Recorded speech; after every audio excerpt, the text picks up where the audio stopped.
নমস্কার বন্ধুরা, মালবিকার হেসেলে আপনাদের সকলকে স্বাগত।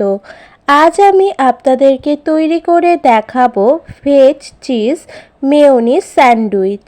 এর জন্য প্রথমেই আমি পাউরুটির যে ধারগুলো সেগুলো অল্প করে কেটে নেব চারিদিকটা।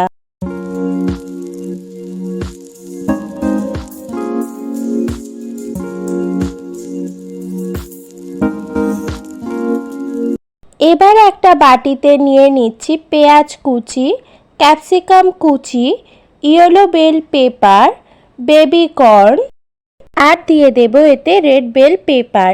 আপনারা আপনাদের পছন্দের সবজি নিতে পারেন। এবার এতে দিয়ে দিচ্ছি 5 টেবিল স্পুন মেয়োনিজ।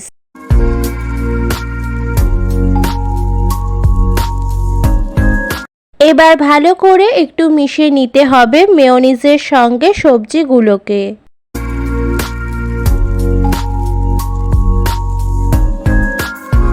এবার এতে খুব অল্প পরিমাণে দিয়ে দিচ্ছি নুন। মেয়োনিজেও নুন থাকে, তাই সেটা বুঝে দেবেন। আর এবার দিয়ে দিচ্ছি এতে গোলমরিচ গুঁড়ো হাফ চা চামচ। এবার ভালো করে নুন আর গোলমরিচ গুঁড়োটাকে মিশিয়ে নিতে হবে। এবার ব্রেডগুলোর ওপরে বাটার লাগিয়ে নিতে হবে।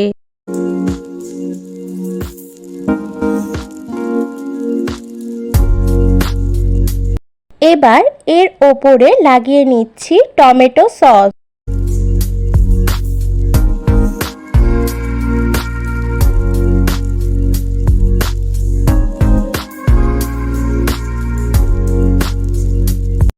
এবার ভেজিটেবলের যে মিক্সচারটা ছিল সেটা ব্রেডের ওপর দিয়ে দিচ্ছি।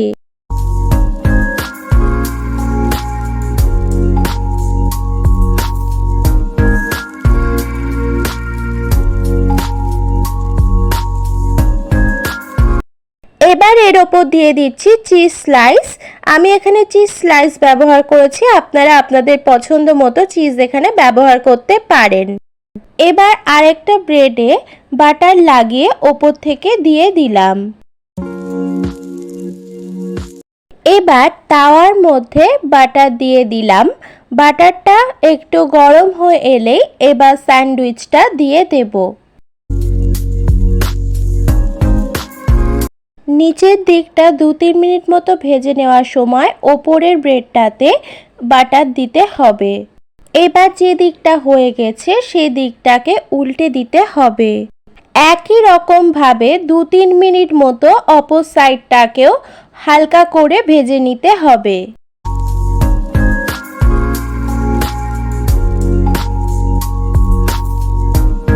দু সাইডটাই ভালো করে হয়ে গেছে। এবার ব্রেডটাকে নামিয়ে নেব। এবার আরেকটা স্যান্ডউইচকেও একই রকমভাবে বাটার দিয়ে হালকা করে সেঁকে নেব।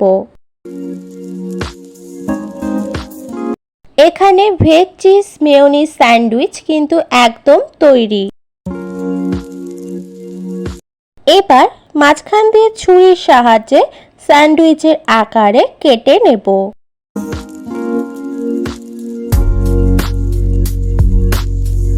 আমার এই রেসিপিটি যদি আপনাদের ভালো লেগে থাকে তাহলে লাইক করবেন, কমেন্ট করবেন, সাবস্ক্রাইব করবেন আমার চ্যানেলটিকে।